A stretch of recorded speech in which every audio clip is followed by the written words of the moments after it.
This is Mrs. O'Neill for AP Chemistry, Chapter 3, Section 2, Some Simple Patterns of Chemical Reactivity. You should have watched the introductory lesson and took some notes on synthesis and decomposition reactions. So my notes were this. So what kind of reactions are these? Well, there's rusting.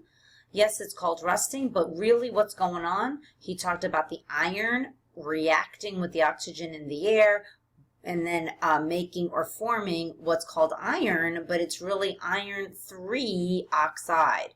So that combination of the iron and the oxygen is forming that synthesis reaction or combination reaction that we like to call them in our textbook for iron 3 oxide. So if we go with the breaking down of water, so in this particular picture, he took water and he basically electrocuted it, and he broke down the water into the two components or the two gases of oxygen and hydrogen. So this is called a decomposition reaction because it's decomposing into different parts. So he gave you a nice little flow chart, talked about synthesis, combining to make a compound, talked about decomposition, breaking up a compound into atoms or molecules. And so these things can be found out using stoichiometry and lab techniques. So in a synthesis or combination reaction, we take a bunch of things or a bunch of reactants, whether they be elements or compounds or an element and a compound or a couple of each. And as long as we only form one product or one compound at the end, you get a combination reaction. You're combining many things to make one. Another example, he took, again, two compounds this time, water and carbon dioxide, and he made this carbonic acid, and that's really what's in your sodas. So a decomposition example would be something like in the airbags. He talked about sodium nitride, and the sodium nitride, once it busts apart into sodium and to nitrogen gas, and that's what makes it blow up. So that would be a decomposition. We're breaking down a compound into two or more components. So another example, he talked about yeast, and he talked about hydrogen peroxide breaking down into water and oxygen. And now the yeast that he added to make it go faster, he called that a catalyst, and that's going to be important later on. It is not part of the reaction. It is a catalyst. It just makes the reaction go faster, excuse me, but does not take part in the reaction, reactants, or products. So back to your notes packet, and again, I suggest you pause the video when you're writing down the blanks, the words in the blanks, and also read as you write. Make sure you're really understanding the information. So your objective is basically to understand simple chemical reactions such as combination, decomposition, and combustion reactions. So in a combustion reactions, many things turn into one. Many reactants turn into one product. A decomposition is the opposite, and usually a decomposition either needs heat or it needs like a catalyst, something to push it along. Here are some examples of combination reactions, and as you notice, you got many things on the left of the arrow, you got the arrow, and then you have to the right. Now, these are also called redox reactions. Why? Well, if we look at the oxidation or the charge numbers of each of the individual elements, carbon would have a 0 charge because it's a solid right now. It's in its normal natural state. Oxygen would have a 0 charge as well because it's in its normal natural state of gas. Here, however, the carbon and the oxygen are now going to possess some kind of charge because they're in a compound with each other. Now, yes, this is a covalent compound, but they still are going to possess some kind of charge in order to bond with each other. So the carbon actually has a +4 because the oxygen will always be -2. So the oxygen is -2, and you learned that carbon probably is a +4 anyways, but we're going to see that carbon can be different kinds of charges. So one element in a redox reaction is always going to gain electrons. That particular element we're going to call being reduced, and that means that the charge goes from a big number to a smaller number. So in oxygen, it's going from a 0 to a -2. It got smaller in charge, so that's going to be the reduced element.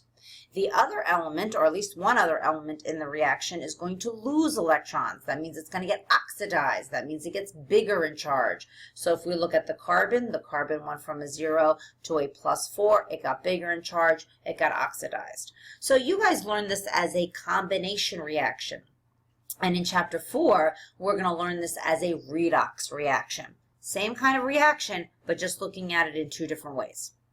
Here's decomposition reactions that he talked about. Again, one compound breaking up into multiple things. And again, in a decomposition reaction, it has to be a compound, obviously, in order to break apart. An element is not going to break apart. So I ask you this. Are these also redox reactions? Well, again, label all the charges. We're also going to call those oxidation numbers, and we're going to find out. If any of the elements change its charge, that means there should be another element that changed its charge, and you have a redox reaction. You cannot have one element being reduced and no other element being oxidized. They have to happen at the same time. So potassium, +1, you should know that. Chlorine is going to be tricky. I'm going to talk about that in a minute. I'm going to call that X. Hopefully you learned in Chem 1 that chlorine as a covalent compound, when it's a positive charge, can have many charges. So we'll talk about that in a minute. Oxygen is almost always -2. Here, potassium will be +1 because this is -1. That's how you learned chlorine before. And oxygen, since it's by itself in its normal state as an element, it gets a 0. So let's go back to this X. How do we figure out what this X is? Well, we have 1 + 1, we have an X, and we have 3 -2s. And the entire compound is going to possess a 0 charge. So let's look at that again. Potassium is +1. Chlorine is our X. That's the charge that we're trying to find. So plus X minus the 2 times the 3 for the oxygen. And that whole thing, because all compounds have a 0 charge. So let's simplify this to this, right? +1 plus X minus 6 equals 0. So X is going to be +5. So now we can replace this X with a +5 charge. Okay, now look. Did any of the elements change their charge as the reactant to the product? Well, hopefully you said, yes, they did. So now, you might want to pause the video. Can you decide, can you figure out which element is being reduced and which one is being oxidized? Now, let me tell you, since we were dealing with 3 elements, only one is getting reduced and only one is getting oxidized, which means one element, ladies and gentlemen, stays the same. Does not get reduced, does not get oxidized, but it's still considered a redox reaction because there is another element that's being reduced and oxidized. So hopefully you guessed it. Chlorine is being reduced. It went from a +5 to a -1. It went down in charge, so it was reduced. And oxygen went from a -2 to 0. So it went up in charge, so that got oxidized. Again, something you don't need to know for this particular chapter, but something you will definitely need to know in chapter 4. So it's just a preview. Then we talk about combustion reactions. Again, it's just a burning reaction. Again, a hydrocarbon could be carbon, hydrogen, or any of those other hydrocarbons with those functioning groups, like your carboxylic acids, your aldehydes, your amines, your ketones, all right, any of those that contain carbon, hydrogen, and any other element would be considered an organic compound. So any of those reacting with oxygen to form carbon dioxide and water would be a combustion reaction. So here's an example of one, methane with oxygen, carbon dioxide, and water. And hopefully this kind of looks familiar since we did those examples or those practice problems. And here's another one. C3H8, again, now we have propane. We need 5 oxygens in order for it to go. And this actually, I like this picture because it shows you that heat and light is also given off. So it's an exothermic reaction. And again, something else we will talk about in the future. Okay, see you in class.